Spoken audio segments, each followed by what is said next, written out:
Hey friends, welcome back to the Grace-Filled Leader Podcast. I'm so excited about today's topic because we're coming back to the Enneagram, and we've been exploring the Enneagram and how each type shows up in leadership and in life. And today we're diving into what it means to live and lead as an Enneagram Type 1, also known as the Perfectionist or the Reformer. If you've been with us for a while, you know that I love using the Enneagram as a tool for both personal and professional growth. Its depth is truly unique. What sets it apart is that it doesn't try to change who you are. Instead, it illuminates patterns that help you understand your core strengths while revealing potential blind spots that may hold you back. It helps you grow not only by sharpening your skills, but by allowing you to become more aware of your areas for improvement. So let's get on with our discussion about the Enneagram Type 1. Welcome to the Grace-Filled Leader Podcast. Do you want better work-life balance? Do you get stuck in patterns of perfectionism and people-pleasing? Have you always been an overachiever but never really felt good enough, no matter how much outward success you achieve? Do you want more time for the things that matter most? Well, you are in the right place. Here on the Grace-Filled Leader Podcast, we focus on spirit-driven success and share the secrets to having better work-life balance as a busy woman in leadership. Here you will learn how to set boundaries like a boss, find peace of mind, and reclaim your time for the things that matter most. Hi, I'm Tanya, a wife, mom, leader, and certified Christian life coach. For most of my life, I tried to find worthiness through achievement. I spent decades people-pleasing and pouring myself into my work. I was looking for my value through the approval of others. This led me to feel burned out, empty, and exhausted. I had no time or energy for myself or my family. I realized that I was wasting time and energy looking for validation in all the wrong places. But my life changed when I finally surrendered and God showed me a different way. It is my mission to help you start living the abundant life God has for you. If you're ready to become fueled by grace and find freedom from people-pleasing, if you're ready to multiply your time and impact as a Christian woman in leadership, this podcast is for you. Roll up your sleeves, sister friends. It's time to get after it. Let's start by unpacking what makes an Enneagram Type 1 tick. The journey of an Enneagram 1 often starts with an early, deep-seated longing for things to be right. They have a strong sense of justice, integrity, and moral clarity, which can be traced back to their core desire to live a life that is good and purposeful. This desire stems from an underlying fear of being seen as bad or corrupt or defective. And as a result, Enneagram 1s develop patterns of self-criticism and often become their harshest judges. This inner critic is relentless and constantly points out where they could have done better, where things aren't quite perfect, and where others are falling short.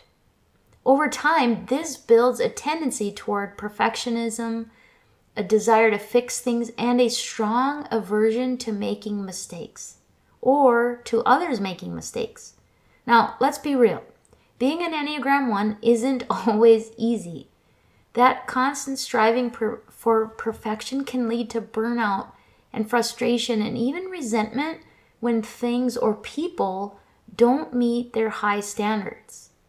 And while that inner drive is powerful and productive, it can also be exhausting, both for the one themselves and for those that they're in relationship or those that they lead.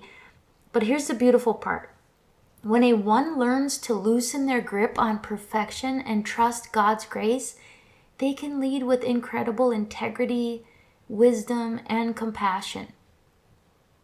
So what are the defining traits of an Enneagram 1? Well, first, high standards and integrity. Enneagram 1s have an innate drive to live out their values.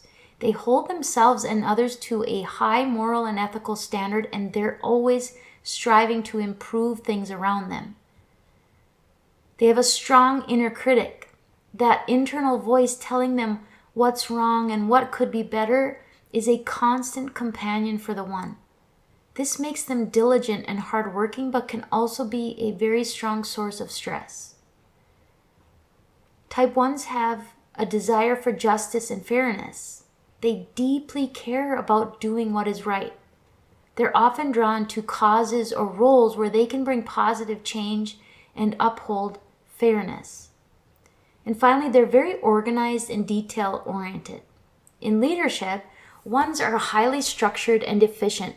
They're known for their ability to get things done right, paying close attention to the details.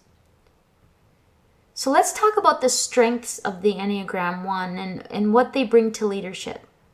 Because 1s are driven by a deep sense of responsibility and a desire to do things well, they can be incredibly effective and reliable leaders. Here are a few of their standout strengths.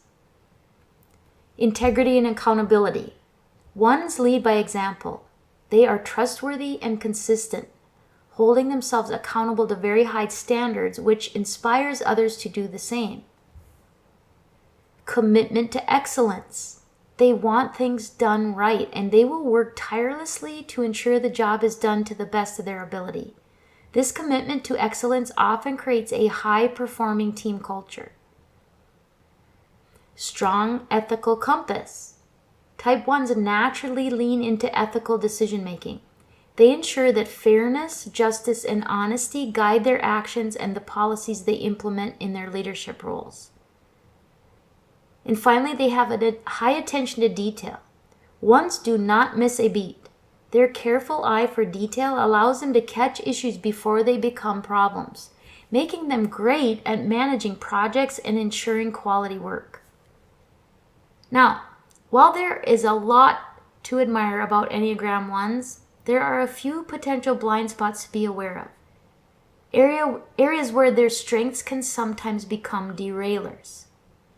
The first is in their perfectionism and overcriticism. That same desire for excellence that drives 1s can also make them overly critical, both of themselves and of others. This can lead to micromanaging or an inability to delegate because they fear that others won't meet their standards. They may have a difficulty with flexibility. Because they have a clear idea of how things should be, 1s can struggle with flexibility and adapting to unexpected changes.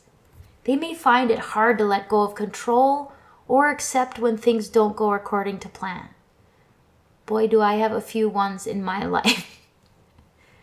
1s can have that harsh inner critic. That inner voice of self-criticism can be debilitating at times, leading to feelings of guilt or frustration. It can also cause them to judge others harshly, leading to tension in their relationships and in their teams. And finally, one potential blind spot is workaholism.